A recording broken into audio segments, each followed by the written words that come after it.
سلام، من شکیبا هستم. خوش اومدید به چنل یوتیوب ما. امروز می‌خوایم راجع به مسائل مهاجرت و هزینه‌های مالی بعد از مهاجرت به آمریکا صحبت بکنیم. امروز یه مهمون ویژه داریم، امیرحسین، که الان میگم خودش رو معرفی بکنه بهتون، که الان 4 ساله که توی آمریکا، در واقع وارد 5مین سال میشه و خب می‌خوایم سوالامون رو از امیرحسین بپرسیم. سلام. سلام. چطوری؟ مرسی. امیرحسین هستم. خوشبختم. بیزنس خوندم، دکترا، و در زمینه‌های مالی دیگه اومدیم ببینیم که حالا چه سوالاتی داریم که جواب بدیم. در واقع ایشون خاک خورده شهر ما هستن و هر کسی که سوال در مورد مسائل مالی، اصلا هر چیزی، کلا آچار فرانسه شهر ما ایشونه دیگه. براتون آورده در همین حین ابر بدهکار بانکیه. نه ولی خب آره. قراره که درس هاشو بگه، یعنی بگه که چی شد که شما اون کارا رو نکنید. خیلی خوب. اول به من بگو که ما اصلا تو آمریکا چه جوری فرق سیستم بانکی آمریکا ایران چیه؟ چند تا مثلا مدل حساب بانکی داریم؟ چون اینجا متفاوته. خب یه نکته که در مورد حساب بانکی آمریکا هست اینه که شما هیچ وقت به شکل مطلق فقیر نمیمونید. یعنی اینکه یا حساب ها به صورت دبیت کارت هست که حالا من چند تاشو آوردم اینجا، یعنی اینا هر کدوم دبیت کارت در واقع پرووایدرهای مختلف هست. یعنی شما یک پول خودتون رو به حساب این دبیت واریز میکنید و پول دارید. مثل کارت بانکی خودمون. مثل کارت بانکی خودتونه. موقعی که این صفر شد دیگه شما پول ندارید. خب یه سری حساب‌های بانکی هستن که اینا واقعا حساب بانکی به اون شکل تلقی نمیشن، یه جورایی کارت اعتباری هستن، بهشون میگن کردیت کارت. الان مثلا کردیت کارت یو اس بانک آوردم، چند تا کردیت کارت داری؟ 7 تا. اون یکی رو نتونستم پیدا کنم، اپل هم. من یکی دارم توش موندم. خب مثلا اینجا خیلی زیاد هست. معمولا دانشجوها با اونی شروع میکنن که بتونن اپرووش رو بگیرن. حالا چرا؟ چون یه جورایی کارت اعتباریه و انگاری اون بانک قراره که به شما یه پولی بده، شما اون رو خرج کنید، بعداً پرداختش بکنید و اساساً اون پول برای شما نیست. اسمشو گذاشتم مثلا کردیت لاین. یعنی شما وقتی اپلای میکنید و اپروو میشید برای همچین کارتی، این کارت به شما فرض کنیم $1000 لاین میده. پول مفت نیست. شما ازش خرید میکنید، خرج میکنید و در نهایت در پایان حالا ماه یا هر تایم دیگه جایگزینش میکنید و به اون سقف دوباره برش میگردونید. قضیه اپروو شدن یعنی چی؟ خب ببین، داستان اینه که شما باید یک گردش مالی داشته باشید، چون به هر حال اون مؤسسه اعتباری یا اون بانک داره یک پولی در اختیار شما قرار میده. حالا $1000 میخواد باشه، $2000 میخواد باشه، $10,000 میخواد باشه. باید مطمئن بشن که اگر من نوعی این $10,000 رو خرج میکنم از این کردیت کارت، قراره که بعداً پسش بدم، وگرنه خب هر کی کردیت کارت رو میگیره، خرج میکنه و پولش هم برنمیگردونه. پس یعنی هر چه خوش حساب‌تر باشی و در واقع مثلا زمان فکر می‌کنم که یعنی اون چیت بیشتر باشه، بعدها میتونی لاینای بیشتری بگیری، واسه کردیت کارت‌های بهتری در واقع اپلای کنی و اپروو بشی. دقیقاً همینه. اینجا یه چیزی هست به نام کردیت اسکور و مهمترین چیزی که تو آمریکا شما باید حواستون بهش باشه کردیت اسکوره. چرا؟ چون مسئله‌ای که هست اینه که شما اگه بخواید خونه بگیرید، یعنی خونه کرایه بکنید، بخواید کردیت کارت مثلا بگیرید یا وام بگیرید، هر کاری بخواید بکنید، در نهایت این کردیت اسکورتونه که چک میشه و سابقه در واقع مالیتون چک میشه. دانشجو وقتی میان اینجا معمولا با یه کارتی مثل دیسکاور شروع میکنن، چون کردیت هیستوری نمیخواد، کردیت اسکور شما ندارید وقتی وارد میشید. بعد با این کردیت کارت دیسکاور پرداخت میکنن، پول رو جایگزین میکنن تا بعد یه مدت هیستوری براشون یه جورایی در نظر گرفته بشه و کردیت اسکورشون رو بسازن و بعد شروع میکنن کارت‌های بهتر، مثلا چیس، ایمکس یا کارتایی که لاین بیشتری میدن رو میگیرن. منظورم از باز پرداختش لزوما این نیست که شما مثلا $1000 خرج کردید، $1000 رو پرداخت بکنید. شما یه مینیمم پیمنتی هر ماه دارید که میتونید اون مینیمم پیمنت رو بدید و آسیب به اسکورتون نزنه. ولی خب بحث اینه که بعضی کردیت کارت ها سود صفر دارن، بعضیا ندارن. معمولا دیسکاور تا مثلا 15 ماه این سود صفر رو میده. یعنی چی سود صفر؟ یعنی اگه شما $1000 خرج کنید، مینیمم پیمنت هم پرداخت کنید، ریمین بالانستون مثلا فرض کنید مینیمم پیمنت $40، ریمین بالانستون $960 باشه، به اون $960 سود تعلق نمیگیره که شما رو فقیرتر کنه.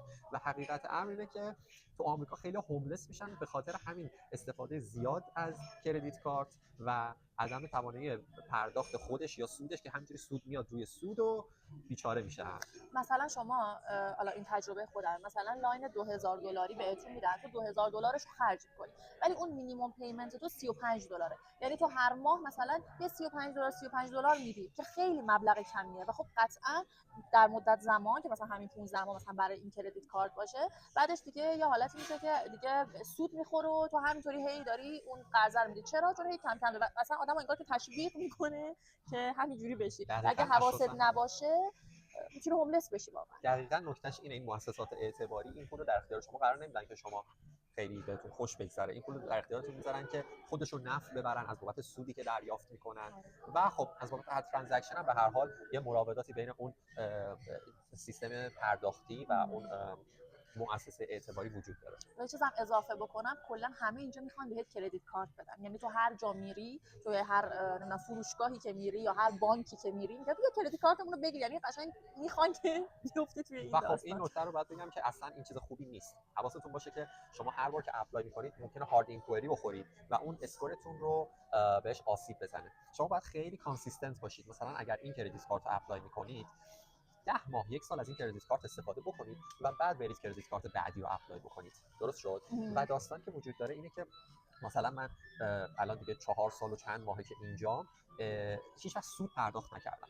تریکی که داره همینه که شما از این پرداخت میکنید و موقعی که زیرو ای پی آرش در حال اتمام هست کردیت کارت بعدی رو اپلای میکنید. کردیت کارت بعدی رو که اپلای میکنید اینم باز 15 ماه داره. من کم کم اینو پیافش میکنم و کم کم خرجامو از جدید انجام میدم و این باعث میشه که هیچ وقت سود پرداخت نکنید. ولی همین کردیت کارت ها اینجوری نیستن که زیرو ای پی آر داشته باشن. حواستون باید باشه توی اون ترمز اند کاندیشن باید چک کنید که آیا اون کردیت کارت زیرو ای پی آر هست یا نیست. مثلا اپل اینجوریه، اپل زیرو ای پی آر نیست، از همون لحظه اول بهش سود میخوره. سود همین شکلی نیست که شما مثلا من این درینک رو امروز بگیرم فردا بهش سود بخوره.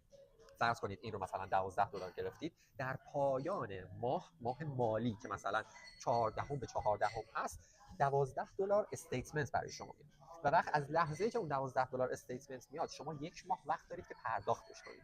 اگر پرداخت کنید چیز سودی بهتون تعلق نمیگیره، ولی اگر اون 1 ماه بعد از دریافت استیتمنتتون هم اومد و شما نتونستید اینو پرداخت بکنید به اون $12 سود تعلق میگیره که سود بالایی هم هست، معمولا بین 27% تا 30% این سود هست. ولی واقعیتش اینه که ما واقعا به کردیت کارت نیاز داریم برای سروایو کردن، چون عملا با حقوق کمی که داریم خیلی نمیتونیم دبیتمون رو پر بکنیم. شما ممکنه سفر بخواید برید یا هر کار دیگه بکنید، کردیت کارت خیلی مفیده برای اینکه بعداً پیافش کنید. میشه این قضیه ریفر رو هم یه توضیح بدی؟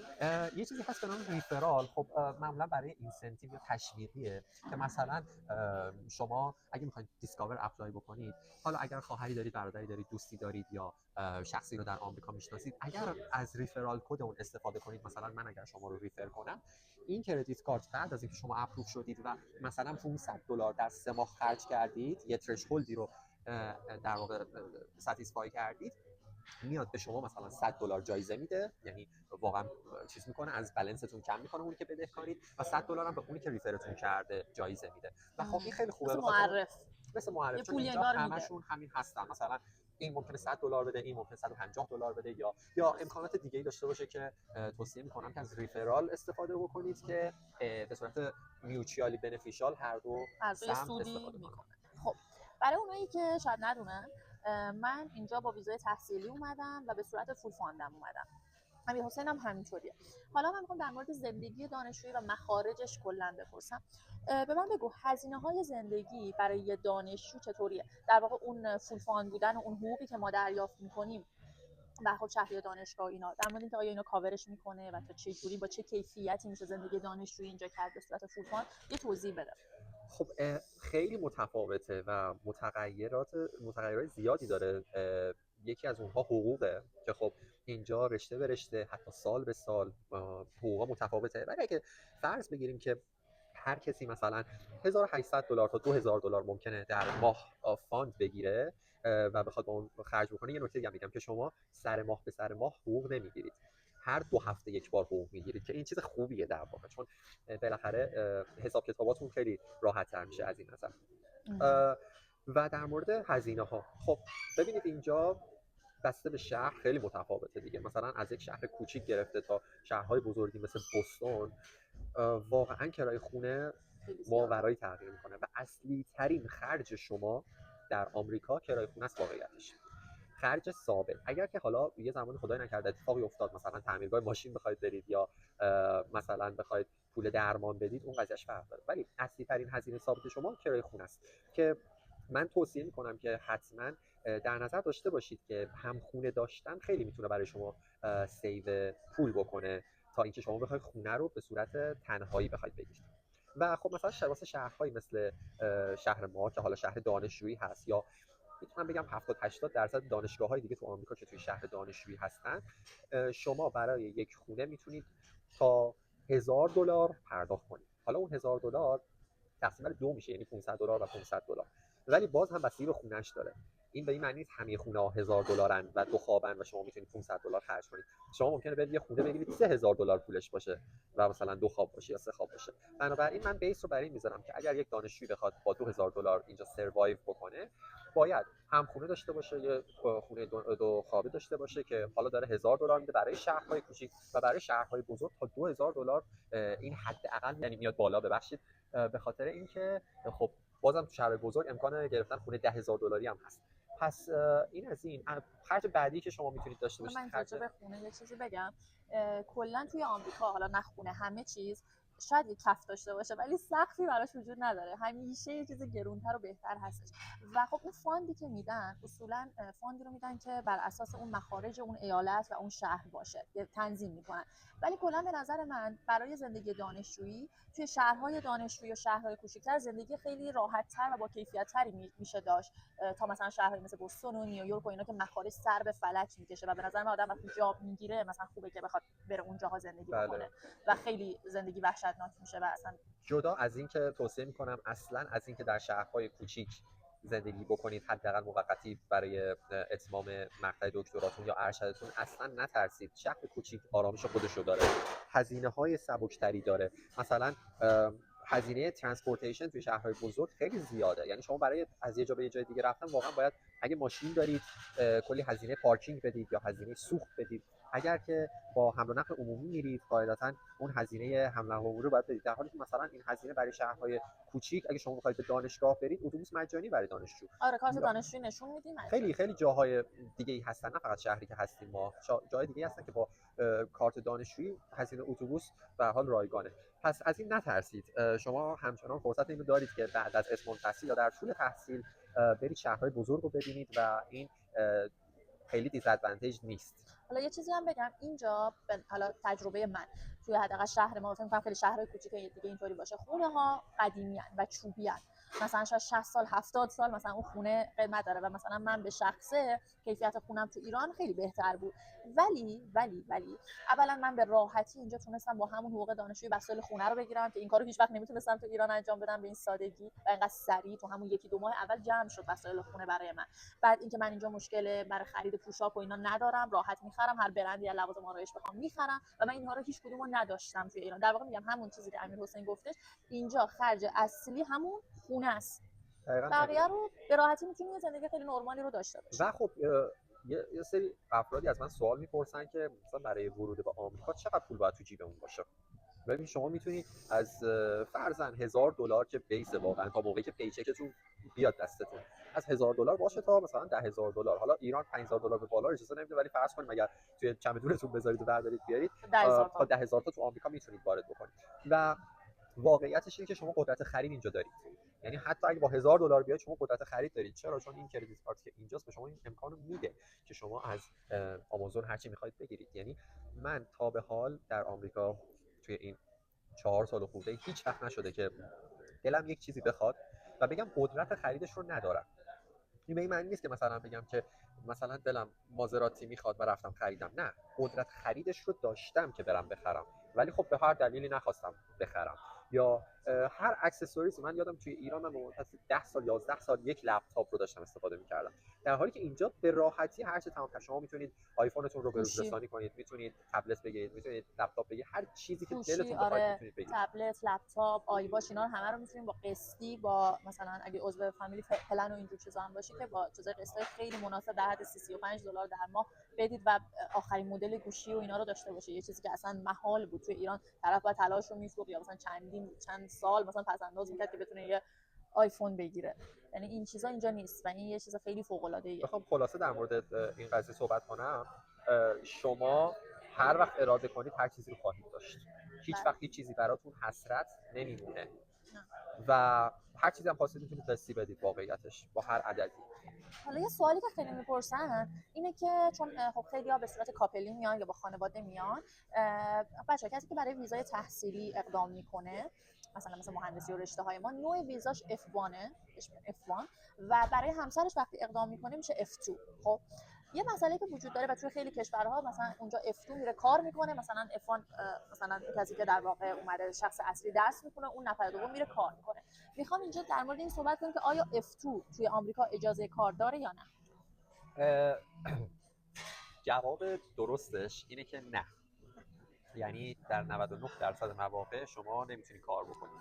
خب به خاطر اینکه نوع ویزا همراهه و همراه تعریف شده که امکان کار نداره. اما یه چیزی ما داریم به نام adjustment of status. یعنی adjustment of status به شما این امکانو میده که مثلا یک ادمیشنی از دانشگاهی بگیرید و خب ویزاتون رو از F2 به F1 تغییر بدید. اون موقع است که شما اجازه کار دارید. خب یک سری حالا کارهای دیگه هم وجود داره که حالا خیلی خیلی خیلی موارد بسیار نادری اتفاق میفته که طرف با F2 اومده اما اینقدر کار بلد بوده آفر گرفته از یک شرکت بزرگ و برای فکر کنم مثل ویزاش اوام باشه، اون هم adjustment of status اتفاق افتاده از F2 به O1 و برای همین نوع ویزا تغییر کنه. برای همین میگم جواب درستش اینه که نه، چون اون تعداد افرادی که حالا بیان اینجا ادمیشن بگیرن یا اصلا جاب آفر داشته باشن خیلی تعدادشون زیاد است. یه چه توضیح هم میتونی به من بدی در مورد قضیه سلف فاند که آیا چون خب اینجا ما سه نوع فاند داریم، یا کسی سلف فانده یعنی که خودش هزینه‌های خودش رو میده، یا پارشال فانده یعنی یه بخشیش رو دانشگاه میده، و یا فول فانده که خب مخارج هم شهریه دانشگاه هم حقوق رو در واقع دانشگاه تقبل میکنه. میخوام در مورد چون خیلی از این سوالا میپرسن که ما مثلا میتونیم سلف فاند بیان، هم میخوام در مورد اینکه پذیرشش چطوریه و هم اینکه در مورد قضیه ویزاش که چقدر امکانش هست یه توضیح بدید. ببینید پذیرش سلف فاند واقعیتش خیلی راحت تر از پذیرش فول فانده، به خاطر اینکه از نظر قانونی هیچ لایبیلیتی رو، هیچ مسئولیتی رو به گردن دانشگاه نمیذاره که بخواد فکر کنه برای بودجهش. فرضش اینه که این پذیرش رو میده، شما پول دارید و میاد خرج میکنید، از خداش هم باشه و بنابراین از نظر پذیرش خیلی مشکل خاصی نداره. ولی از نظر ویزا خب اون داستان‌های تمکن مالی و ارائه تمکن مالی رو داره. یه نکته که برای خیلی از دوستان من اتفاق افتاد و باید بگم اینه که هر دانشگاهی اگه بهتون پذیرش داد لزوما قرار نیست منتهی به ویزا بشه. مثلا بعضی دانشگاه‌ها اصلا توی بلک لیست ایناست که این دانشگاه همیشه سلف فاند میده و دانشجوهاش برای همین اصلا اقدام میکنن، نه اینکه درس بخونن. و اینم در نظر بگیرید که آفیسر در نظر میگیره که شما قرار درس بخونید و برگردید به کشورتون و این همچین شبهه‌ای رو ایجاد میکنه که صرفا اینا دنبال پذیرشن و میخوان بیان که بمونن، پس میذارتشون توی حالت بلک لیستی و ویزا رو ریجکت میکنه. اینه که روی ویزا، روی ادمیشن سلف فاند یه مقدار حساسیت بالاتری وجود داره، اما این شکلی نیست که بگن آقا همه ریجکت میشن. اصلا اینجور نیست. با ارائه تمکن مالی درست لزوما هرچی بیشتر بهتر نیست. مواردی هم بوده که اینقدر تمکن مثلا 10 برابر اون چیزی که لازم بود تمکن ارائه دادیم، مثلا آفیسر بوده که اصلا این پول از کجا داره میاد. چون مبنایی هم برای چک کردن مثلا قضایای پولشویی ایناش نداره که ببینید پول اصلا منبعش کجاست که تو داری همچین تمکن ارائه میدی.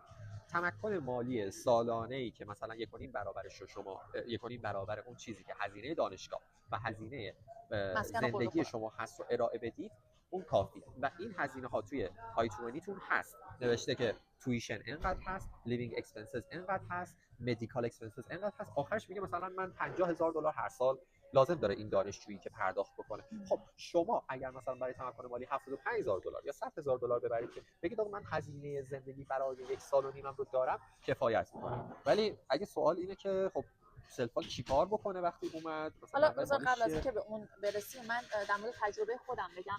بچه‌ها مهمترین چیز توی موقع سفارت برای گرفتن ویزا همین اثبات به برگشته. خب و خب دیگه آفیسرها میدونن که مثلا هیچ راه امنی برای انتقال پول بین ایران و آمریکا نیستش و اکثرشون میدونن که این تمکنی که مثلا اعلام شده مثلا اینطوریه که نه این پول واقعا داره از کجا میاد یا از کجا معلوم که بتونی تو همیشه این پول مثلا بدی و بعد مثلا بخوای برگردی و این انگیزه کافی رو برای اینکه مثلا بخوای همچین پولی، چون این تفاوت دلار و تومان رو هم میدونن دیگه و تو مثلا این همه خرج میخوای بکنی و میخوای برگردی، میدونی این باید بهشون ثابت بشه و به خاطر اینکه این قضیه دیگه خیلی زیاد در اون حالتی نیستش و اعتماد دیگه نیستش، این اواخر قبل از حالات ترافل بانک الان که دیگه هیچی اصلا ویزا کسایی که سلف سلفان اقدام می‌کردن واقعا درصد خیلی کمشون، نمیگم اصلا ولی درصد خیلی کمشون ویزا میشن. مثلا از کسایی که من میشناختم توی تایم من یه نفر شده بود و اون در واقع حالا تونسته اون متقاعد کردن و اینا رو انجام بده با حالا تمکن درست و هر چیز دیگه. یعنی اگر میخواید سلفان اقدام بکنید برای آمریکا، در واقع یه پلنتون فقط بعد آمریکا باشه، یعنی بعد پلنتون برای کشورهای دیگه هم باشه، به خاطر اینکه تو مرحله ویزاش واقعا درصدش اونقدر زیاد نیست متاسفانه. ولی اگر این در مورد اون قسمت دومی که داشتی صحبت می‌کردی، حالا فرض می‌کنید که یه نفر سلفان میادش، خب نهایتا برای یک ترم دو ترمش خانواده‌اش پشتیبانیش کرده باشن، ولی احتمالاً دیگه بعدش سختی‌هایی داره. آیا میتونه طرف کار کنه؟ چه جوریه؟ خب ببینید شما در هفته فرض بر این باشه که دانشجویی میتونید 20 ساعت کار کنید. خب یعنی اومدن محاسبه کردن که آقا در هفته شما 20 ساعت وقت دارید که خرج تحصیلتون کنید، 20 ساعت دیگر میتونید کار کنید. اما نه هر کاری که آن کمپس باشه، یعنی کاری که مربوط به دانشگاه باشه. حالا میخواد کار توی کافه‌ای که توی دانشگاه هست، یا میتونه توی لایبرری دانشگاه باشه، یا یونیورسیتی هاوسینگ باشه، یا غیره و غیره. و بیشتر از 20 ساعت وایولیشن، شما نمیتونید بیشتر از 20 ساعت کار کنید مگر اینکه تابستان باشد، شما در واقع درسی نداشته باشید و بتونید تا 40 ساعت هم کار کنید. یه نکته هست که این نکته رو میتونید نشنیده بگیرید، چون بسیار موارد نادری اتفاق میفته. خود من موقع در واقع فرم پر کردن متوجه این مسئله شدم که یک فرمی هست به نام آی 765 که این آی 765 امکان اینو فراهم می‌کنه شما بتونید ورک اتوریزیشن بگیرید. یعنی چی؟ یعنی امکان کار کردن خارج از دانشگاه هم فراهم میشه تحت شرایطی. یکی از اون شرایط اسمش هست هاردشیپ. هاردشیپ یعنی چی؟ یعنی سختی که شما، مشقتی که دارید میکشید برای تامین مخارجتون باعث میشه اون آفیسر در واقع قانع بشه که شما این ورک اتوریزیشن کارت رو بهتون بده و با اون ورک اتوریزیشن دیگه شما میتونید کار پیدا کنید، راحت اصلا کار کنید، ولی همچنان باید اون 20 ساعت رو رعایت کنید. و یه نکته دیگه هم که داره و نباید فراموش کنید، ببینید اینجا شما روی استاتوس استودنت هستید، F1 استودنت. خب اگر از برای هاردشیپ اپلای کنید، یعنی درخواست EAD کارت بدید برای کار کردن بیرون دانشگاه، استاتوس شما باطل میشه، استاتوس F استودنتتون، و وارد استاتوس EAD کارت میشید و این ریسک های خودشو داره. یعنی اینو توجه بکنید، این یک حرکت بسیار ریسکیه، جدای از این که اصلا ممکنه اپروو نشید، حرکت ریسکیه و من خودم توصیهش نمیکنم. یه نکته دیگه که اصلا توصیه نمیکنم، ببینید خیلی‌ها اومدن گفتن که نه خب کار سیاه میکنی، میری تو بار کار میکنی، چیز میشی، برای F2 اینا اینو برای میگن. F2 میگن این کارو کن اون کارو کن، پول در بیار فلان. ببینید اینجا شوخی ندارن، با کوچکترین وایولیشنی شما دیپورت میشید. اصلا زیر ذره بینید. زیر ذره بینید. در نتیجه بهترین کار اینه که صبور باشید، سخته اما صبور باشید، در چارچوب قانون پیش برید و سعی نکنید حالا به صورت کار سیاه یا حالا توی رستورانی جای کار کنید، چون اگر که مشخص بشه یا اون کارفرمای شما که داره باهاتون کار میکنه گزارش شما رو رد بکنه، قطعاً عواقبی که داره جبران ناپذیره. در واقع اکثر کسایی که سلفان موفق میشن بیان با همین کارهای دانشجویی یا مثلا صحبت کردن با استاد حضوری، مثلا به عنوان دستیار استاد یا دستیار تحقیق تو خود دانشگاه جاب میگیرن و اون 20 ساعتشون رو پر میکنن و زندگیشون رو انجام میدن. یعنی از سلفان میشن فول فان یا پوزیشن‌های داخل دانشگاه رو میگیرن. اصلا کار دانشجویی یه چیزیه که خیلی یعنی شما تو بخش‌های مختلف دانشگاه برید می‌بینید که دانشجوها مسئولین مختلف دانشگاه هستن واقعا تو جای مختلفی. یعنی این راه فکر کنم سیف ترین رو اضافه کنم که امترین سلف فاند میاید ولی لزوما سلف فاند نمیمونید. بله یعنی بله. خیلی استادا هستن که یکی رو نیاز دارن که اساینمنت ها رو واسهشون گرید کنه. خیلی استادا هستن ریسرچ اوکی نمره بده به تکالیف بچه‌ها. به تکالیف مرسی از چیزاتون، تذکر به موقعتون. تکالیف رو نمره بده یا مثلا براش تحقیق انجام بده. خیلی بهم فشار اومد ریسرچ رو تحقیق انجام بده. و واقعیتش اینه ناامید نشید. اگه سلف فاند اومدید با کمترین، نمیگم کمترین، با یک کمی کاری که در واقع با یک کمی نتورکینگ که با استادا بکنید میتونید کار درخور اون رشته‌تون پیدا کنید. نه لزوما تو لایبرری، نه لزوما تو کافی شاپ دانشگاه، نه این چیزا میتونید پیدا کنید واقعا. الان خود هملوی من همینجا مثلا کارشناسیشو انگار تو همین دانشگاه ما گرفتش و برای ارشدش با استادای مختلف صحبت کرد و ارشدشو الان داره با فان میگذرونه اینجا. خب ریسرچ میکنه. یا حتی یه نفر تو تیم ما هستش که اصلا دانشجوی بچلر، یعنی دانشجوی کارشناسیه و داره تو لب واسه استاد من کار میکنه و حقوق میگیره. اینم هستش. خب به من بگو در مورد خرید ماشین به عنوان یه دانشجو توی آمریکا، اولا به من بگو که چقدر ضروریه خرید ماشین و یا اینکه میتونن بخرن یا نه. خب اینجا انواع اقسام داره. در واقع اون نوع قراردادی که شما دارید برای خریدن و اینکه کجا زندگی می‌کنید. ببین برای شهر من خیلی توصیه می‌کنم که شما ماشین بگیرید، چون حوصله‌تون سر میره می‌خواید برید این ور اون ور. و خریدن ماشین چند مدله، یا شما میرید ماشین دست دوم میگیرید که خب ریسک خودشو داره، ممکنه خراب بشه آره. و ولی قیمتش مناسبه واقعا. قیمتش مناسبه. و یه نکته که داره اینه که شما نقد پرداخت کنید، یعنی یه پاکت پر پول بدید به فروشنده. یه آپشن وجود داره فایننس کردن و یه آپشن وجود داره لیز کردن. خب ببینید اینا مثلا لیز کردن مثل اینه که شما یه ماشین رو قسطی میگیرید، یه داون پیمنت رو نمیدونم واقعا چی میشه، پیش پرداخت یک پیش پرداختی رو میدید، مثلا ماشین 42000 تا 10000 تا پیش پرداخت میدید، ماهی مثلا $400 اونم قسطی میدید. خب که این ماشین مثلا یک قرارداد 3 ساله لیز رو دارن، یه قرارداد 3 ساله مثلا می‌نویسید و در نهایت این رو حالا بعد از 3 سال تصمیم میگیرید که ماشین رو می‌خواید نگه دارید و ادامه بدید پرداخت رو، یا ماشین رو برگردونید. اگر ماشین مثلا اگر بخوان نگه دارن بعد چه مبلغی بدن؟ باز همین قسطیه تا کی؟ تا موقعی که کل اون مبلغ در واقع ولیو چیز ماشین پرداخت میشه. یا حالت خب مثلا لیز خوبیش اینه که شما هر 3 سال میتونید ماشین رو عوض کنید و حال کنید دیگه، ولی خب بعدش هم اینه که خب اون پولی که میدید عملا میره، یعنی سرمایه‌ای نباید بهش نگاه بکنید، به صورت یک چیز خرج ماهانه باید بهش نگاه کنید. فایننس کردن برعکسه، یعنی شما پولی که میدید میتونید به عنوان سرمایه بهش نگاه کنید. حالا کدوم بهتره بستگی به شرایطتون داره، بستگی به علاقه‌مندیتون داره. اگه شما تنوع طلبید خب غالبا لیز کردن بهتره، اگر دنبال جمع کردن سرمایه فایننس کردن بهتره. اما نکته که مثلا فایننس داره اینه که در هر صورت مثلا شما برای $42000 پرداخت می‌کنید، ولی وقتی بخواید این رو بفروشید از قیمت نوش میاد پایین، مثلا میشه $35000. در مورد سوالی که پرسیدی که مثلا آیا میشه خرید یا نه، ببینید اینجا حتی اگر پول نقد هم نداشته باشید یا اصلا نخواهید در واقع لیز یا فایننس بکنید، می‌خواید نقد بخرید، یه سری وام‌هایی هست، یعنی تمام این مؤسسات اعتباری که من این کارتش آوردم اینجا، اینا هر کدوم وامای ارائه میدن که چیز بشه شما بتونید بخرید، ولی خب قیمت در واقع اون سودش متفاوته. باید اینو در نظر بگیرید که یعنی یه جوری میگرفتی که شمارش نیفته بتونن خرید از این و چیز میتونید وام بگیرید و با اون وامی که به صورت نقد پرداخت میشه به شما میرید خرید میکنید. یه نکته در مورد وام بهتون بگم که باور نکردنیه، من یه مبلغی رو که ماشین اولی که خریدم با وام خریدم، در عرض 25 دقیقه از لحظه‌ای که نیت کردم پامو تو بانک بذارم تا لحظه‌ای که پول به حسابم نشست 25 دقیقه طول کشید بدون هیچ پیچیدگی. یعنی شما واقعا میتونید اینجا برای هر چیزی وام بگیرید، حتی خونه خیلی میان خونه میخرن با وام که حالا اونم البته منتقدین خودش رو داره، خیلی چیز خوبی نیست. اسپیکینگ آف ماشین، میشه در مورد تصادف توضیح بدی؟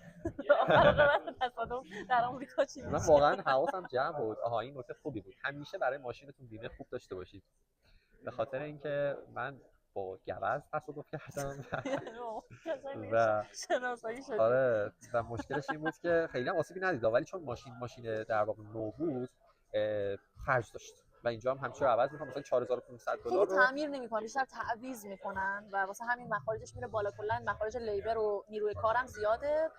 و خلاصه بگم برای من $1000 در اومد، به خاطر همین که خب اون نوع قراردادی که با بیمه دارم بقیه‌شو بیمه ملزمه که بده. ولی این از ماشین. اما یه قسمتی از در واقع حقوق دانشجو رو فراموش کردم بگم، خیلی بحث و بحث شد. علاوه بر خب هزینه‌های خونه که شما حالا دارید، هزینه‌های مربوط به خورد و خوراک هست، گروسری استور هست که شما باید برید در واقع خرید کنید. ببینید شما اگر هرچی بیشتر خودتون پخت و پز کنید صادقانه، کمتر خرج اصلا دلتون هم نمیخواد برید غذا چون اصلا رستوران‌ها باب میل ما نیست. یک دو اینکه شما هر رستورانی برید که مینیمم با $30 نفری خرج کنید و در حالی که مثلا یک خرید خیلی کلیه در واقع کاروبار مثلا براتون $300 ممکنه در بیاد که مثلا حالا یک ماه نه مثلا شاید 3 هفته رو جواب بده. پس فرض رو بر این بگیریم که یک دانشجو $2000 درآمد داره، میتونه بین 500 تا $1000 برای شهرهای کوچک، اینو تاکید میکنم، خرج مسکنش بشه، بین 400 تا $600 پول در واقع خاروبارش بشه که مثلا خرید بکنه و حالا یه سری خرجای دیگه. یه 600 و دیگه تهش رو گفته دیگه. تهش دیگه واقعا تهش. یعنی شما از اون اگر اینکه بخوای هر روز بری بیرون غذا بخوری، بخوای هر روز بری رستوران، خاروبار آره مسائل خونه مثلا بخوای برای خرید خورد و خوراک خونه واقعا همینقدره دیگه، تهش 600 تا واقعا که اونم دیگه مثلا خیلی ریخت و پاش کنی به نظر من با 300 350 هم کامل جمع میشه نظر منه. و در کل که دچار مشکل نمیشید به خاطر همین مؤسسات اعتباری که کردیت کارتاشون رو در اختیار ما گذاشتن و حواستون باشه منیج کنید، از دستتون خارج نشه.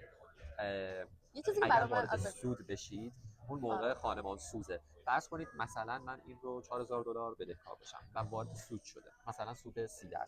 شما درست‌ترین کاری که میتونید بکنید اینه که مثلا یک کردیت کارت دیگه بگیرید، یه چیزی هست به نام بالانس ترانسفر که بالانس این رو که مثلا $4000 بدهیه به این انتقال میدید که زیرو ای پی آره، اینجوری سود نمیدید. خب آره این چیز خیلی باحاله. و هر یعنی بستگی داره که مال چه چیزی باشه کارت باشه، یعنی این بالانس ترانسفر رو ندارن. همه هم این امکان رو برای شما مهیا نمی‌کنن، مثلا ممکن برای من مهیا کنن برای شما مهیا نکنن، خیلی دیگه. ولی آخرین راهی که شما دارید برای اینکه از سود زیاد فرار بکنید اینه که این $4000 بدهکاره 30% سود می‌خوره، یعنی سالی $1200 و تقسیم بر 12 یعنی ماهی $100 سود در واقع غیر کامپاوند. برای ماه دوم کامپاوند میشه این قضیه. و اگه به جایی که مثلا سود 30% بدید شما یک وام بگیرید مثلا $4000 از یک مؤسسه دیگه با سود 10%، شما به جای اینکه 30% سود بدید این رو پیاف میکنید، سود وامتون رو میدید که اون 10% است. یعنی این کارهای تریک ها هم وجود داره برای اینکه خب بالاخره هوملس نشید، خیلی در مزیقه مالی قرار نگیرید و نخواهید سود بدید. از جایی که خب فکر می‌کنم خیلی‌ها توی ایران اهل ترید کردن و اینجور چیزان و در کنار هر شغلی که داشته باشن اینو سایدش دارن، میتونی به من در مورد این قضیه و کلا چه نوع سرمایه‌گذاری و اینجور چیزایی تو آمریکا مجازه وقتی که داری اینجا درس می‌خونی هم یه صحبتی بکنی؟ خب ببینید همونطور که گفتم شما وقتی رو ویزای F1 هستید نمیتونید کار کنید، اما یه چیزی هست به نام پسیو اینکام. یعنی چی؟ یعنی شما یک چیزی دارید اون داره براتون اینکام میاره، دستش نمیزنید، کاری روش انجام نمیدید. منطقاً دیلی تریدینگ در آمریکا برای دانشجو مجاز نمی باشد، به خاطر اینکه بعداً باید ریپورت سازمان مالیاتش رو بده و سازمان مالیات میگه که شما دانشجو نیستی پس چرا اینقدر مثلا دیلی تریدینگ داری انجام میدی. اما سرمایه گذاری پسیو اینکام هست، یعنی شما اگر یه پولی دارید به صورت مجاز میرید سهام میخرید، میرید کریپتوکارنسی میخرید یا هر چیز دیگه این رو یه گوشه گذاشتید، این منطقاً پسیو اینکام، یعنی هر سودی بیاد روش پسیو اینکام، شما کاری باشه نمی‌کنید، یه اینوستمنت. میتونید این کار انجام بدید یا به صورت خیلی محدود ترید کنید، یعنی طوری که زندگی تحصیلی شما رو تحت شما قرار نمیده. حالا عددش رو یادم نمیاد، فکر می‌کنم مثلا شاید 4 بار در 2 ماه مثلا شما قابلیت این کار رو دارید. بنابراین شرایط مهیاست که شما سرمایه گذاری کنید روی سهام، روی کریپتوکارنسی، ولی نه به صورت مثلا دیلی تریدینگ.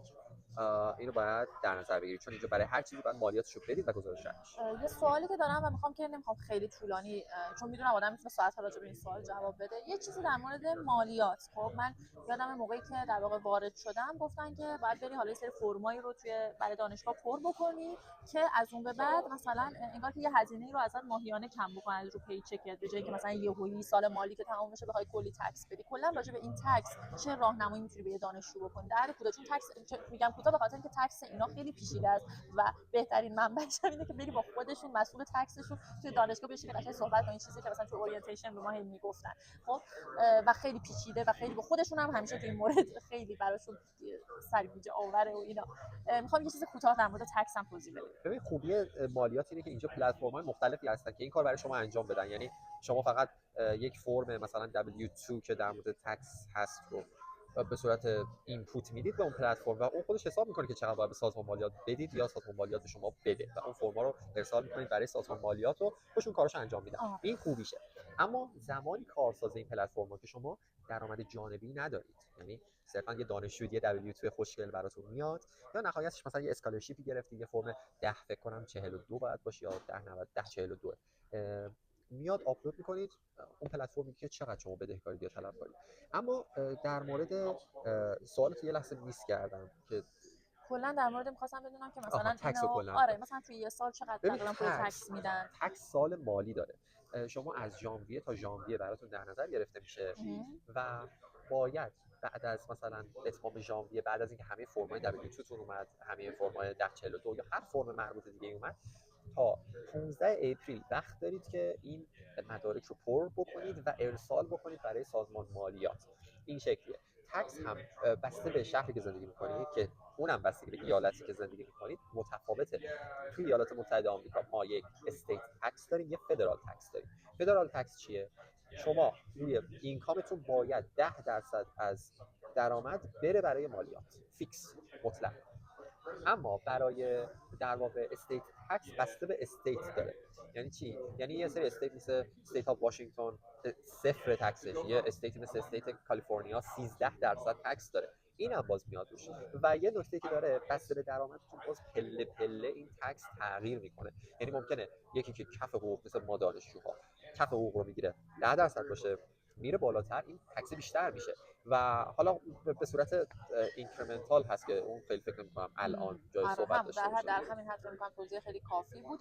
و سوال آخری هم که ازت دارم، میخوام در مورد هزینه‌های پزشکی توی آمریکا بگیم. بچه‌ها من کلا سیستم پزشکی اینا با سیستم پزشکی ما خب خیلی متفاوته. مثلا شما توی آمریکا انقدر راحت به دکتر متخصص دسترسی ندارید که اندازه ایران دارید که زنگ می‌زنید یه وقت می‌گیرید و می‌رید. اینجا حتی برای پزشکی عمومی هم شاید مدت‌ها مثلا باید منتظر باشید. حالا ما که دانشجو هستیم یه مرکز در واقع مثل بهداشت داریم تو دانشگاه که ما هر موقع بخوایم میتونیم بریم و پزشک رو ببینیم، ولی این برای خیلی‌ها که حالا شغل دیگه‌ای دارن توی آمریکا ممکن نیستش و کلا اندازه ما هم عادت ندارن که به پزشک مراجعه بکنن. و من همش میگم که اون تجربه‌ای که پزشکای ما دارن رو ندارن، به خاطر اینکه واقعا نمیرن. مثلا یه چیزی مثل سرم زدن که ما تا حالمون بد میشه میریم سرم میزنیم، اینا اصلا سرم نمیزنن یا اینا به این راحتی به آنتی بیوتیک نمیدن به هیچ عنوان. یعنی هر چی بریم میگن نه تو خوبی تو خوبی. اینا از جهاتی هم واقعا کار خوبی میکنن، ما اصلا خیلی بده که انقدر عادت به آنتی بیوتیک داریم.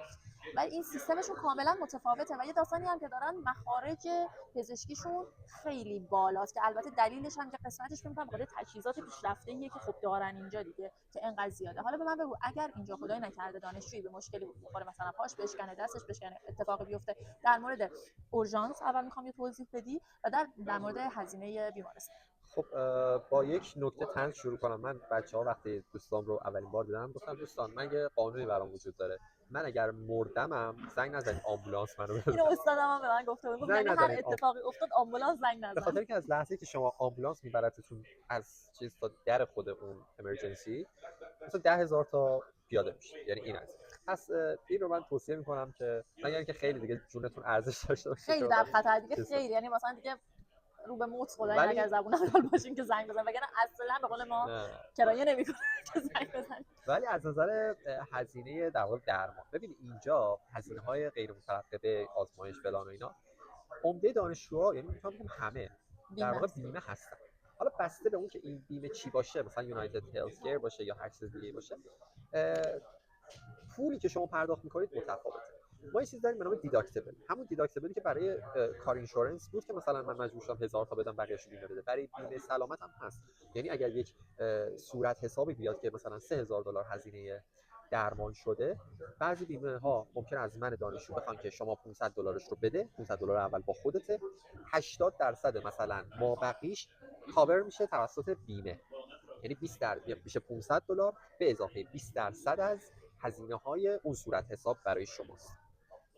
و اینا باز دوباره توی سال مالی بررسی میشه. یعنی اگر که شما تو اون سال مالی یه 6000 تای دیگه هزینه داشتید، یه قرار نیست اون $500 رو بدید، چون یه بار اون $500 رو به عنوان دیداکتیبل دادید، ولی مثلا برای اون $6000 80% رو بیمه کاور می‌کنه. خیلی متغیره بین اینکه شما چه بیمه‌ای دارید، دیداکتیبلش چقدره، کاوریجش چقدره. اینجا بزرگترین مشکل که حالا دانشجو دارن دنتال، یعنی بیمه دندون پزشکیه که خیلی کاور نمی‌کنن و این یه معضل بزرگه. حالا دندون پزشکی تو ایران بکنیم بیاد. آره بکنید بیاد. و یه نکته که وجود داره برای مثلا هزینه‌های درمانی، یک شرط خاصی هست که مثلا شما ممکنه واقعا برید بیمارستان و کارش نتونید بکنید، بیل هم براتون بیاد، صورت حساب بیاد. قبل از این داستانی که بگی میونه حرفه، بچا اینجا اینجوری نیستش که شما مثلا حالتون بده رفتید بیمارستان مثلا میگه پول بده تا تو رو درمان کنیم. نه، اینا هر کاری که لازم باشه روی شما انجام میدن، درمانتون میکنن، شما تشریف میبرید خونه، چند ماه بعد یه بیل خوشگل براتون میاد. آره یعنی فکر نکنید که آره مثلا اینا رو از شما بیمارستان در اومدید، اینجوری نیست. بعداً پولشو میگن بیا پرداخت کن. بعضی اوقات که شما توانایی پرداخت این رو ندارید، خود بیمارستان ها یک حالت در واقع اسیستنشیپ طور داره، چی بهش میگه، مثلا یه حالت کمک هزینه مالی داره که ثابت میکنه که من حقوقم اینقدره، مثلا من تواناییشو ندارم پرداخت کنم، یا قسطش میکنن یا کلا ویوش میکنن، یا بیمارستان میگه ما یه منبعی داریم مثلا خیری رو اینا از اون پرداخت کنیم. اینم جزء هزینه‌های آره اینم جزء. خب من فکر می‌کنم ما هزینه خورد و خوراک رو گفتیم، در مورد حساب‌های بانکی صحبت کردیم، در مورد هزینه خونه، ماشین و در مورد شرایط کاری و کار کردن صحبت کردیم، در مورد هزینه‌های پزشکی و مالیات هم صحبت کردیم، تصادف ماشین. و فکر می‌کنم که ما هر چیزی که در مورد مسائل مالی بود طی هر تیم من کاور فقط کردیم. این اگه رو چیزی هست اضافه کنیم. آره من فقط این رو بگم که اینجا به هر چیزی سود تعلق میگیره. یعنی شما حتی یه بدهی کوچیک به هر جا داشته باشید ممکنه سود تعلق بگیره. سعی کنید هیچ وقت وارد داستان‌های دادن سود نشید دیگه یعنی با اون تریک‌هایی که گفتم و آره تا جای اکیومولیتیو تجمعی میشه. تا جای امکانم سعی نکنید وام بگیرید مگر اینکه واقعا مجبور بشید، چون بالاخره اینا رو باز پرداخت داره. کردیت کارتتون هم یه نکته که فراموش کردم برای کردیت اسکور ساختن. ببینید کردیت اسکور چیزهای مختلف داره، معیارهای مختلف داره. یکیش طول اون مدت زمانی که شما در واقع کردیت کارت داشتید که این خیلی دستتون نیست. الان من بعد از مثلا 4 سال خورده همچنان اون معیارم معمولیه، یعنی حالت خوب نیست چون مثلا 10 سال به بالا باحاله. یک نکته دیگه اینه که سعی کنید طوری پرداخت کنید اینو که زیر 30% از کردیت لاینتون رو بدهکار باشید. چرا اینو میگم؟ چون اگر که اون مؤسسه اعتباری ببینه استیتمنت داره میده به شما و هر ماه شما 90% مثلا اون لاین رو استفاده کردید، این به اسکورتون ضربه میزنه و سعی کنید که از اینم پرهیز بکنید. خیلی حرف دیگه ندارم، حالا بعدا اگه سوالی بود باز. ما توی یه ویدیو دیگه در مورد هزینه‌های قبل از مهاجرت تا لحظه‌ای که پاتون رو میذارید توی آمریکا و حالا کشورهای دیگه کامل صحبت کردیم و هزینه‌های همشون رو کاور کردیم و این ویدیو هم یه ویدیو تکمیلی بود. در صورتی که بیاید اینجا و دانشجو باشید در مورد کل مخارج، حتی اگه دانشجو نباشید فکر می‌کنم که اطلاعات خیلی کافی در مورد خرج روزمره و در واقع روزانه اینجا داده شده و فکر می‌کنم از نظر مالی این قضیه کاملا بسته شده، مگر اینکه بخوایم ویدیوهای مثلا با دیتیل تری راجع به حالا هر موضوع جداگانه بخوایم تهیه کنیم. فکر می‌کنم که هر سوالی داشته باشید پاسخش رو گرفتید. اگر هم سوالی دارید حتما کامنت کنید که پاسخ بدیم. ممنون از اینکه ما رو دنبال می‌کنید. موفق باشید.